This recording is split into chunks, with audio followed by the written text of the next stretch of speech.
Senator, do you support holding this impeachment trial? And what do you think the rules should be on the length of the trial and whether or not to call witnesses?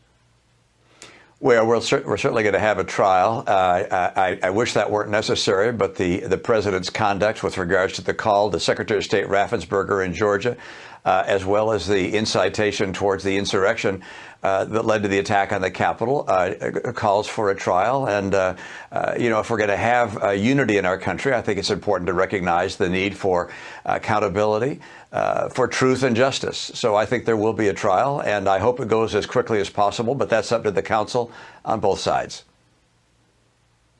You were the only Senate Republican to vote to convict and remove the president the first time. Of course, now as a juror again, I'm sure you want to hear the evidence. But I want to put up what you said on January 6th, the day that the mob attacked the U.S. Capitol. Here's what you said.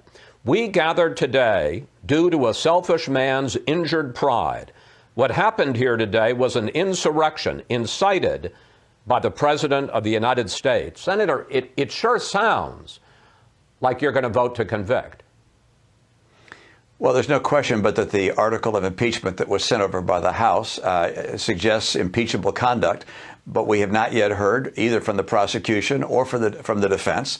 I'll get a chance to hear from them, and I will do my best as a Senate juror to apply justice as well as I can understand it.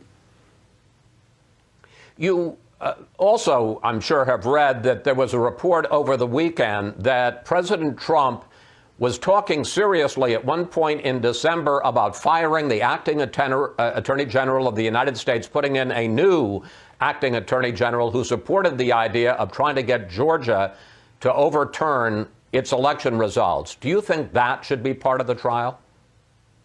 Well, that'll be up to the prosecutors, of course, but I think it's pretty clear that over the last year or so, there has been an effort to corrupt the election in the United States, and it was not by President Biden, it was by President Trump. And that corruption we saw with regards to the conduct in Ukraine, as well as the call to Secretary of State Raffensperger, as well as the incitation to insurrection. I mean, this is obviously very serious and an attack on the very foundation of our democracy. It is something which has to be considered and resolved.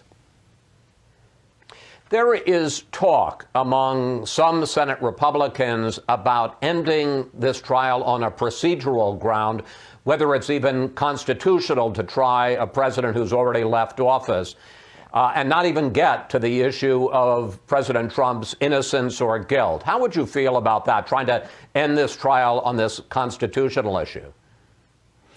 Well, the Democrats have the majority in the Senate, and I doubt that they're going to go along with that move. At the same time, if you look at the preponderance of the opinion, legal opinion, not by people who are partisan, but by scholars over the years about whether an impeachment trial can and should be held after someone has left office, the preponderance of opinion is that, in fact, yes, an impeachment trial is appropriate after someone leaves office. And that's something I concur with. But again, I will listen to the arguments that are made by counsel on both sides to make